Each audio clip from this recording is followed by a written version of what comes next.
রাগ করলা? কি রাগ করলা? সম্প্রতি ফেসবুক স্ক্রল করতে গেলেই একটাই প্রশ্ন, কি রাগ করলা? এবার এই ডায়লগ নিয়ে মেতে উঠেছেন নেটিজেনরা। কথাটা ঠিক না বে ঠিক? সত্যি কথা। রাগ করলা? আরেকবার কবা বিসমিল্লাহ। অনেকেই নিজেদের দৈনন্দিন জীবনের নানা ঘটনা কিংবা পরিচিত মানুষের আচরণের সঙ্গে মিলিয়ে তৈরি করছেন মজার সব কন্টেন্ট। শুরুটা মূলত এক গণকের ভাইরাল হওয়া ভিডিও থেকে। গত রোববার 17 মে সামাজিক যোগাযোগ মাধ্যমে ছড়িয়ে পড়ে ভিডিওটি। কথাটা ঠিক না বে ঠিক? ঠিক ঠিক রাগ করলা? না না কিন্তু এই রহস্যময় ডায়লগের পেছনের গল্পটা ঠিক কি? ভাইরাল হওয়া ব্যক্তি বাকে, কি তার পরিচয়?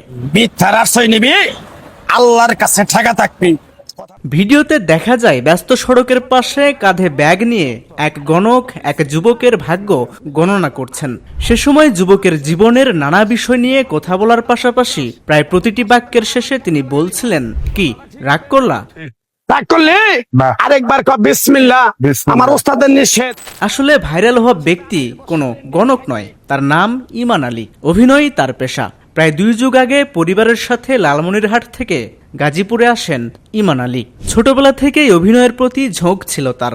সেই আগ্রহ থেকেই বিভিন্ন নাট্যদলের সাথে যুক্ত হয়ে তৈরি করেন কন্টেন্ট। আল্লাহ তোমার বান্দা অন্ধ কানা ন্যাংরা।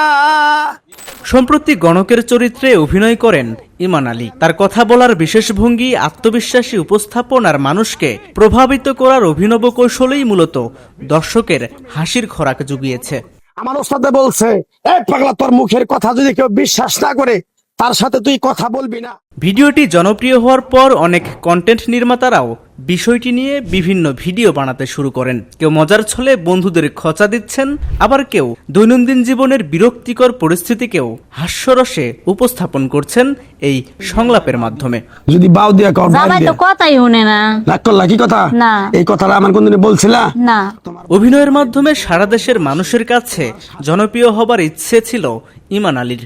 এমন অভিনয়, আর সেটা ভাইরালের মাধ্যমে সেই ইচ্ছাটা পূরণ হয়েছে ইমান আলীর। তবে ইমান আলী নিজেই জানিয়েছেন এটি শুধু বিনোদন আর অভিনয়ের জন্যই বানানো হয়েছিল।